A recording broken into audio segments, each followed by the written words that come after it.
찬송가 211장으로 찬송하시겠습니다. 211장 찬송입니다.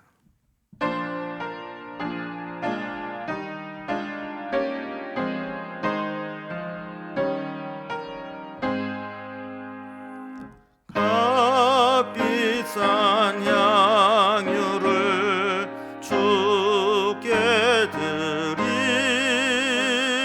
막달라 마리아 본받아소. 향기로운 산재물 주님께 바치리. 사랑의 주 내 주님께 연약한 자에게 힘을 주고 어두운 세상에 빛을 비춰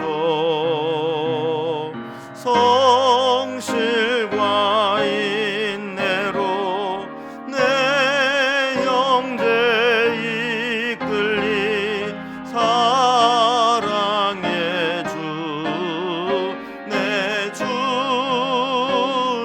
주님께 두려운 마음에 소망 주고 슬픔에 쌓인 자 위로하며 길 잃은 자들을 친절히 이끌리. 사랑의 주 내 주님께 인생의 왕원이 깃들어서 이 땅의 수고가 끝날 때에 주님을 섬기다 평안히 가리라. 사랑의 주 내 주님께 아멘. 아멘. 오늘 함께 나눌 하나님 말씀은 신약성경 누가복음 7장 36절에서 50절까지 말씀입니다. 누가복음 7장 36절에서 50절까지 말씀, 신약성경 102면에 기록되어 있습니다. 이 말씀을 제가 봉독합니다. 한 바리새인이 예수께 자기와 함께 잡수시기를 청하니 이에 바리새인의 집에 들어가 앉으셨을 때에 그 동네에 죄를 지은 한 여자가 있어 예수께서 바리새인의 집에 앉아 계심을 알고 향유 담은 옥합을 가지고 와서 예수의 뒤로 그 발 곁에 서서 울며 눈물로 그 발을 적시고 자기 머리털로 닦고 그 발에 입 맞추고 향유를 부으니 예수를 청한 바리새인이 그것을 보고 마음에 이르되 이 사람이 만일 선지자라면 자기를 만지는 이 여자가 누구며 어떠한 자 곧 주인인 줄을 알았으리라 하거늘. 예수께서 대답하여 이르시되 시몬아 내가 네게 이를 말이 있다 하시니 그가 이르되 선생님 말씀하소서. 이르시되 빚 주는 사람에게 빚진 자가 둘이 있어 하나는 500데나리온을 졌고 하나는 50데나리온을 졌는데 갚을 것이 없으므로 둘 다 탕감하여 주었으니 둘 중에 누가 그를 더 사랑하겠느냐. 시몬이 대답하여 이르되 내 생각에는 많이 탕감을 받은 자니이다. 이르시되 네 판단이 옳다 하시고 그 여자를 돌아보시며 시몬에게 이르시되 이 여자를 보느냐. 내가 네 집에 들어올 때 너는 내게 발 씻을 물도 주지 아니하였으되 이 여자는 눈물로 내 발을 적시고 그 머리털로 닦았으며 너는 내게 입 맞추지 아니하였으되 그는 내가 들어올 때부터 내 발에 입맞추기를 그치지 아니하였으며 너는 내 머리에 감람류도 붓지 아니하였으되 그는 향유를 내 발에 부었느니라. 이러므로 내가 네게 말하노니 그의 많은 죄가 사하여졌도다. 이는 그의 사랑함이 많음이라. 사함을 받은 일이 적은 자는 적게 사랑하느니라. 이에 여자에게 이르시되 네 죄 사함을 받았느니라 하시니 함께 앉아 있는 자들이 속으로 말하되 이가 누구이기에 죄도 사는가 하더라. 예수께서 여자에게 이르시되 네 믿음이 너를 구원하였으니 평안히 가라 하시니라. 아멘. 오늘 우리가 아까 방금 불렀던 찬송가의 이 주인공에 대해 살펴보는데, 찬송가에는 막달라 마리아로 이제 표현이 되어 있어서 사실 뭐 성경에 마리아가 여러 명 나오지만 막달라 마리아가 아닌 다른 마리아로 우리가 성경에 나오고 있죠. 그래서 이 찬송의 가사를 바꿔야 된다, 이런 얘기도 많이 나오고 있는데, 지금 이 시간은 그런 것을 따지는 시간이 아니기 때문에 이 여인에 대한 모습을 좀 살펴보려고 합니다. 이 여인은 예수님께 나와서 눈물로 주님 앞에 눈물을 흘리고 또 머리털로 그 눈물을 닦고 값비싼 향유를 부은 그런 모습으로 나오게 됩니다. 자, 오늘 이 본문의 단락을 몇 가지로 나누어 봅니다.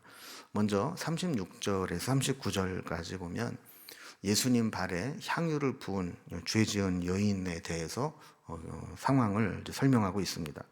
40절에서 43절까지는 빚을 탕감받은 사람에 대한 비유를 통해서 이 여인과의 관계를 이제 해석해 주시죠. 자, 그리고 44절에서 46절까지는 이 여인이 왜 이렇게 했는가에 대해서 이 여인에 대한 의미를 예수님이 해석해 주십니다. 그리고 47절에서 50절까지는 이 모든 사건들을 통해서 많이 사함받은 자가 많이 은혜를 경험하고 많이 사랑하게 된다라는 말씀을 주시게 됩니다. 자, 먼저 예수님의 발에 향유를 부은 여인에 대해서 말씀을 살펴봅니다. 자, 오늘 본문의 이제 배경을 좀 살펴보면 시몬이라고 하는 한 바리새인이 자기 집에 예수님을 식사에 초대하는 장면으로 시작이 됩니다. 근데 당시 유대인들의 식사는 단순히 그냥 밥 한 끼 먹는 그런 정도가 아니라 식사를 통해서도 철저하게 유대인들의 정결 예식을 지켜야만 했습니다. 그래서 함께 식사할 수 있는 사람, 또 함께 식사할 수 없는 사람이 구별이 되었고, 또 먹을 수 있는 음식, 먹어서는 안 될 음식들이 구별이 되어 있습니다. 그래서 유대인들의 식사는 이렇게 구별된 사람들끼리 구별된 음식으로 교제하는 정결 의식이었습니다. 그런데 이 식사 자리에 불청객이 등장합니다. 예수님이 이 바리새인의 집에 오셨다 하는 것을 듣게 된 한 여인이 예수님이 있는 이 식사 자리에 다가온 것입니다. 성경은 이 여인이 동네에 죄를 지은 여자라 이렇게 설명합니다. 그러니까 동네 사람들이 다 알 정도로 이 여인은 이 동네 사람들에게 이제 죄를 지었다 하는 건데, 여자가 지은 죄라면 성적인 문란함인지 아니면 동네 사람들에게 돈을 막 빌려서 쓰고 갚지 못했든지, 어쨌든 성경에서는 어떤 죄라고 나와 있지는 않지만 분명한 것은 동네 모든 사람들이 죄인으로 인정할 만한 그런 여인이었다라는 겁니다. 그런데 이 여인이 유대인들 남자들끼리 모여서 식사하는 곳에 돌출해서 나타났다라고 하는 것은 모든 사람을 당혹하게 할 만한 상황입니다. 자, 이 여인이 바리새인 시몬의 집에 들어와서 한 행동을 이제 37절, 38절에 보면 이렇게 묘사합니다. 향유 담은 옥합을 가지고 와서 예수의 뒤로 그 발 곁에 서서 울며 눈물로 그 발을 적시고 자기 머리털로 닦고 그 입에 입 맞추고 향유를 부으니 그랬습니다. 자, 이 웬 여인이 와서 자기에게 와서 눈물을 흘려요. 그리고 자기 머리를 풀어서 그 눈물 떨어진 곳을 닦아요. 그리고 거기에 또 입을 맞춰요. 그리고 거기에 향유를 부어요. 그러면 이거는 누가 보더라도 정말 평범한 일상적인 행동은 아닙니다. 그런데 예수님도 이 여인이 그렇게 하는 것을 보시면서 그냥 거절하지 않고 그냥 그 모든 것들을 수용적으로 받아들이시는 모습을 보이게 되었습니다. 자, 그러자 이러한 모습을 지켜보고 있던 이 바리새인이 속으로 이렇게 생각을 합니다. 39절에 보면 이 사람이 만일 선지자라면 자기를 만지는 이 여자가 누구며 어떠한 자, 곧 죄인인 줄을 알았으리라. 이렇게 이제 스스로 생각을 하는 겁니다. 그러니까 예수님이 난 선지자인 줄 알고 뭔가 식사에 초대해서 좋은 말씀도 듣고 그러려고 했는데 선지자라면 좀 자기에게 와서 저렇게 하는 이 여인이 얼마나 큰 죄인이고 말하지 않아도 그 여인과 접촉하는 것을 금해야 될 텐데 가만히 있는 걸 보니까 이 선지자는 못 되는 모양이다. 이렇게 이제 생각을 했던 것 같습니다. 자, 여기에 대해서 예수님께서 두 번째 단락으로 빚을 탕감받은 사람에 대한 비유를 들어 설명을 하시면서 그의 생각이 잘못되었다라는 것을 가르쳐 주십니다. 자, 이렇게 스스로 혼자 생각하고 있는 것을 아신 예수님께서는 시몬에게 내가 네게 이를 말이 있다 이러면서 말씀을 시작하십니다. 41절, 42절을 보면요. 빚 주는 사람에게 빚진 자가 둘이 있어 하나는 500데나리온을 졌고 하나는 50데나리온을 졌는데 갚을 것이 없으므로 둘 다 탕감하여 주었으니 둘 중에 누가 그를 더 사랑하겠느냐 이렇게 질문을 던지십니다. 당시 한 데나리온은 노동자 하루 품삯입니다. 그러니까 500데나리온이라고 하는 것은 500일 품삯인데 뭐 안식일 빼고 또 뭐 휴일 절기 빼고 뭐 이렇게 되면 약 2년치 품삯, 2년 정도 연봉이 되는 거죠. 또 50일, 50데나리온이라고 하는 것은 50일이니까 거기에도 안식을 빼고 뭐 빼고 하면 약 2개월치 품삯 정도가 됩니다. 이걸 수치적으로 비교를 해도 500대 50, 약 10배 차이가 나는 상황을 설정하시는 겁니다. 그 당시에 2년치 연봉 정도의 빚진 자와 약 2개월치 품삯의 빚진 자가 있는데 상황은 똑같다는 건 둘 다 갚을 능력이 없었다는 겁니다. 근데 이제 빚을 빌려준 사람이 그 상황을 알고 만약에 다 똑같이 탕감해 주었다. 너도 50, 너도 50 이게 아니고 500 빌린 사람은 500, 50 빌린 사람은 50 다 탕감을 해줬다는 거예요. 자, 이렇게 다 탕감을 받았다면 누가 더 큰 은혜를 입은 거냐라고 질문을 하는 거죠. 시몬은 당연하게 10배 많이 탕감받은 500데나리온 탕감받은 자가 더 많은 은혜를 받은 겁니다라고 대답을 했습니다. 그러니까 바보가 아닌 이상 그런 계산은 할 수 있겠죠. 많이 탕감받은 자가 더 많은 은혜를 받은 것이고 또 그 탕감해 준 자를 더 사랑하고 더 존경하게 되는 것은 당연한 일입니다. 자, 예수님께서 이 말씀하신 이유를 세 번째 단락에서 설명을 해 주십니다. 이 여인에 대한 예수님이 의미를 해석해 주신 건데요. 자, 빚 탕감받은 비유를 말씀하신 후에 예수님은 갑자기 44절에서 그 여자를 돌아보시며 시몬에게 이르시되 이 여자를 보느냐 그랬습니다. 그러니까 시몬과 그 자리에 있었던 사람들은 죄인인 여인이 예수님께 나와서 접촉하는 것을 보면서 야, 저 왜 죄인과 함께 식사 시간에 이렇게 접촉을 하느냐 여기에만 이제 관심이 있었지만 예수님은 그 여인이 예수님에게 나와서 존경과 사랑과 헌신의 표현을 했던 모습을 봐야 된다라는 거예요. 그러면서 다시 이 여인을 한번 봐라 이렇게 말씀하는 거죠. 자, 그러면서 이어지는 말씀에 보면 시몬과 이 여인의 행함을 비교해서 말씀합니다. 시몬은 예수님을 자기 집에 초대를 해놓은 주인 아닙니까? 호스트인데 초대를 해놓고 나서도 들어올 때 발 씻는 물도 주지 않았다 그래요. 그럼 정상적으로라면 그 종들을 시켜서 발을 씻어주는 세종례를 해줘야 되는데 그렇게 세종례는 못 해줄지언정 발 씻는 물도 갖다 주지 않았다는 거예요. 또 정말 존경하고 사랑하는 마음이 있다면 예수님이 들어오실 때 그들의 인사법대로 입 맞추면서 아주 따뜻한 환대를 해줘야 되는데 그렇게 하지도 않았다는 겁니다. 자, 또한 머리에 감람류조차 붙지 않았다는 거예요. 자, 이것은 바리새인 시몬이 예수님을 식사에 초대하기는 했지만 진심으로 사랑하고 애정 표현을 할 정도로 그렇게 존경하고 사랑하지는 않았다라는 겁니다. 아까도 살펴본 것처럼 뭔가 선지자라면 식사하면서 교제를 하면서 뭔가 지혜를 얻을 수 있지 않을까, 아마 그런 정도로 초대를 했던 것 같아요. 이러한 이제 모습들은 초대된 다른 사람들이나 주변에 있는 사람들에게 어떤 자기의 포지션을 은연중에 메시지를 주는 거죠. 그러니까 내가 예수를 식사에 초대하기는 했지만 내가 그를 정말 존경하거나 따르거나 좋아해서가 아니다.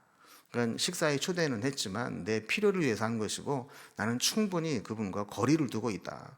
이렇게 정상적인 환대를 하지 않고 거리를 두면서 내가 교제했다. 이 메시지를 주고자 한 겁니다. 여러분, 이 시몬의 모습은 마치 현대인들이 신앙생활을 하면서도 자기가 하고 싶은 것에 제약받지 않은 범위 내에서 신앙생활을 하려고 하는 이 편의주의적 신앙, 이기적인 신앙의 모습을 잘 보여주고 있습니다. 내가 너무 이 신앙에 깊이 관련되고 교회에 너무 깊이 빠지면 내가 하고 싶은 거 못하면 어떻게 하나, 또 다른 사람들에게 예수쟁이라고 놀림받으면 어떻게 하나. 그래서 세상에 나아가면 적당히 나 뭐 잡사야 잡사 뭐 이러면서 나 그렇게 뭐 교회에 빠지지 않아, 그냥 뭐 세상 사람들과 똑같아, 이렇게 이제 편하게 편의주의로 신앙생활하려고 하는 그런 모습을 아주 잘 보여주고 있다고 볼 수 있습니다.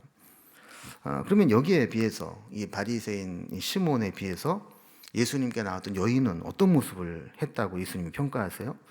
와서 눈물로 발을 적셨다. 그러니까 눈물을 흘렸다라고 하는 것은 정말 진심이 그 속에서 나왔다는 거 아닙니까? 또 소중한 머리털로 발도 씻지 않은 그 발을 닦아 주었어요. 여러분, 머리는 사실 여자에게 있어서 머리털은 가장 소중하게 여기는 부분 중에 하나고 발은 가장 더러운 부분이라고 상징되는 부분 중에 하나인데 그거를 머리털로 닦았다 하는 거예요. 또 닦고 난 후에는 그 발에 입 맞추었다는 거예요. 그리고 거기에 향유를 부었다는 겁니다. 여러분, 정작 초대한 주인인 시몬은 예수님을 초대한 호스트임에도 불구하고 환대하지 않았습니다. 그런데 이 여인은 자신의 정말 진심을 다해서 사랑하고 존경하는 표현을 했습니다. 편의주의적 신앙생활 하는 사람에게는 이 향유 옥합을 부어드리고 머리털로 발을 닦아드리고 거기에 입 맞추는 이 헌신과 또 사랑을 이해할 수 없습니다. 예수님도 지금 그 말씀을 하시는 거죠. 그러니까 아까 500데나리온, 50데나리온 그렇게 했을 때 이 여인은 500데나리온 탕감받은 여인이기 때문에 이런 행동을 할 수 있는 것이고 바리새인 시몬은 50데나리온밖에는 빚지지 않았다라고 생각했기 때문에 이 정도밖에는 못한다라는 이야기를 하는 겁니다. 자, 그러면서 마지막 44절 이하에서는 이제 이 부분들의 결론을 내려주시면서 많이 사함받은 자가 많이 사랑하게 되는 것이다 라는 말씀을 합니다. 그래서 47절에 보면요, 그의 많은 죄가 사하여졌도다. 이는 그의 사랑함이 많음이라. 사함을 받은 일이 적은 자는 적게 사랑하느니라. 이렇게 말씀을 합니다. 예수님은 이 여인이 많은 죄를 지었지만 죄사함을 받고 나면 자신이 얼마나 큰 은혜를 입었는가를 깨닫고 죄사함을 허락해 주신 주님께 이 큰 감사를 표현하고 고백할 수 있다는 것이죠. 반대로 나는 사함 받은 게 별로 없다 이렇게 생각하는 바리새인들, 그들은 자기네들은 뭐 율법도 잘 지키고 사함 받을 것도 별로 없다 생각하기 때문에 죄사함의 은혜가 주어져도 나는 그 별로 뭐 은혜라고 여길 것도 없다 그렇게 생각을 하고 주님께 사랑과 헌신도 하지 못하게 된다라는 설명을 하는 겁니다. 그래서 48절에 보면 이어서 우리 주님은 이에 여자에게 이르시되 내 죄 사함을 받았느니라 하시니 그랬어요. 그러니까 아까 47절 말씀이 이제 시몬과 바리새인들에게 한 말씀이라면 48절 이 말씀은 여인에게 하신 말씀이죠. 그러니까 직접적으로 예수님께서 이 여인에게 내 죄 사함을 받았느니라 이렇게 말씀합니다. 예수님은 구원함과 죄 사함을 같은 의미로 늘 사용하셨습니다. 그래서 50절에도 보면 예수께서 여자에게 이르시되 네 믿음이 너를 구원하였으니 평안히 가라 하시니라 그랬습니다. 그래서 이 여인이 이렇게 예수님을 찾아 나와서 이런 헌신의 모습을 했다는 것 자체는 이미 자신은 회개를 했고 죄사함의 은혜를 받을 만한 충분한 믿음의 자세가 준비되어 있기 때문에 예수님이 이 사건을 통해서 여인에게 더 이상 죄책감을 가질 필요도 없고 죄인의 굴레를 쓰지 않아도 되고 사회적으로도 죄인이라고 손가락질을 받을 필요도 없다라고 이 여인과 그 자리에 있는 사람들에게 공식적으로 공개적으로 선포하는 겁니다. 이제 누구도 죄인으로 정죄할 수 없다라는 겁니다. 여러분, 이 여인은 당시 사람들에게 손가락질 받을 각오를 하고 비난받아 마땅한 행위들을 감수하면서 예수님께 헌신과 사랑과 희생의 표현을 했습니다. 예수님도 이 여인을 환대해 주시고 죄사함을 선포하시면서 앞으로 이 여인과 접촉했다, 죄인과 접촉했다라고 하는 것 때문에 비난받고 공격받을 것을 아셨지만 그럼에도 불구하고 이 여인을 따뜻하게 맞아주고 죄사함을 선포해서 자유함을 주시는 모습을 보게 됩니다. 오늘 우리 본문을 통해서 그럼 우리는 어떤 모습으로 주님 앞에 서고 있는가? 바리새인 시몬처럼 적당한 간격을 두고 내 편한 위주로 내가 불편하지 않을 정도로만 예수님을 따르고 있는지, 아니면 과감하고 희생적이고 적극적으로 예수님께 나와서 은혜를 구하고 헌신하고 순종하는 모습을 보였던 이 여인과 같이 우리도 그렇게 주님을 적극적으로 따르는지 하는 모습을 오늘 말씀을 통해서 우리가 좀 살펴보면 좋을 것 같습니다.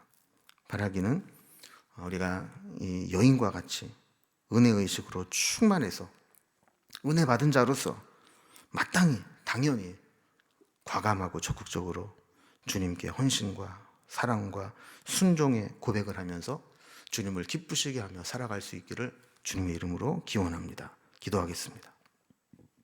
하나님 아버지, 오늘 예수님을 겉으로는 식사에 초대해서 대접하는 것처럼 보였지만 그 마음속에는 일정한 거리를 두고 자기 편의주의적으로 주님을 따르려고 했던 바리새인 시몬과 또 많은 사람들의 손가락질과 또 비난을 감수하고 예수님께 나와서 진심을 다해 사랑과 희생과 헌신의 고백을 했던 여인을 비교해 살펴보게 됩니다.